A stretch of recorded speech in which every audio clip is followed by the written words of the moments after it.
Hey you guys, I'm going to run through 5 food label reading tips to help you qualify whether something is food and worth buying or not.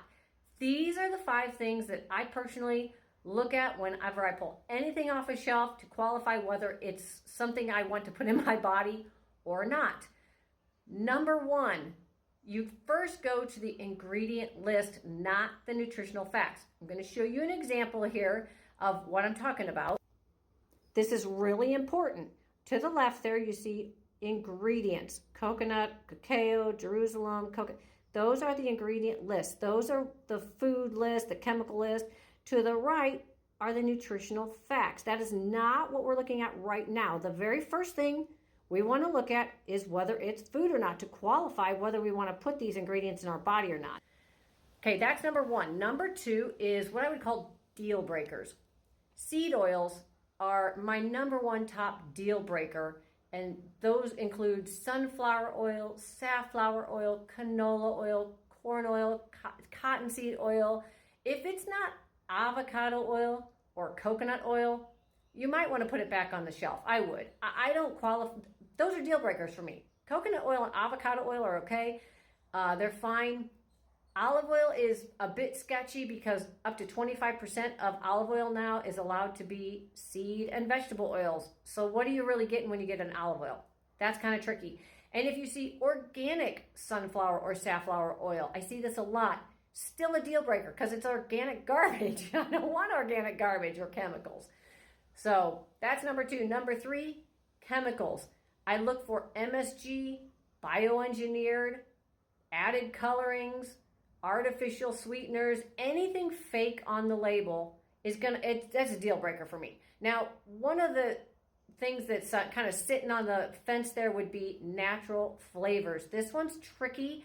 It usually means artificial flavors, but it can be an actual flavor from a food. Like if it says natural vanilla bean flavor, well, then it came from the vanilla bean. If it just says natural vanilla flavor, who knows where it came from? It came from a lab. That's what that means. So the third thing you're really wanting to look at are chemicals. If you see chemicals or things that you can't pronounce, those are chemicals. Put it back on the shelf. Number 4, let's talk about sweeteners. Sugar is not the worst thing in the world because at least it's a real food. What you want to look at is it an artificial sweetener sugar? Is it, for example, if it says sugar, that's not horrible. Then at that point, you'll want to turn it over and see how much sugar. But if you see high fructose corn syrup, or if you see maltodextrin, maltodextrose, dextrose, these are just fake sweeteners. You don't want those. They're not sugar. They will spike your insulin 100 times more than just straight up sugar. So that's the 4th thing you want to look at. And of course, carbohydrates do turn into sugar very fast, so you want to be careful about those. But if the ingredient is something like rice, again, at least it's a real food. So that's what we're doing right now. I qualify, is it a real food? Last and not least, now you go to the nutritional facts. Now that you've qualified, you have real food in this product that you took off the shelf. Now you look at the number of servings and how much sugar is in it. So if I bought something that has sugar in it and it says 2 grams of sugar, but there's 10 servings, I've got 20 grams of sugar there. That's like almost 2 tablespoons of sugar. I would put that back on the shelf. But if I see 2 grams of sugar in the entire package and it's just sugar, I'm not going to worry so much about it. You can follow a general rule of, 5 grams of sugar a day or something like that. That can be, you can set a guideline for yourself for what's basically acceptable for the way that you're eating and go by that. That's kind of how I do it.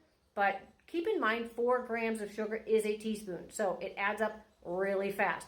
If you'd like me to break down any of these 5 steps, comment and I will go ahead and create separate videos like this, and follow me for more nutrition tips.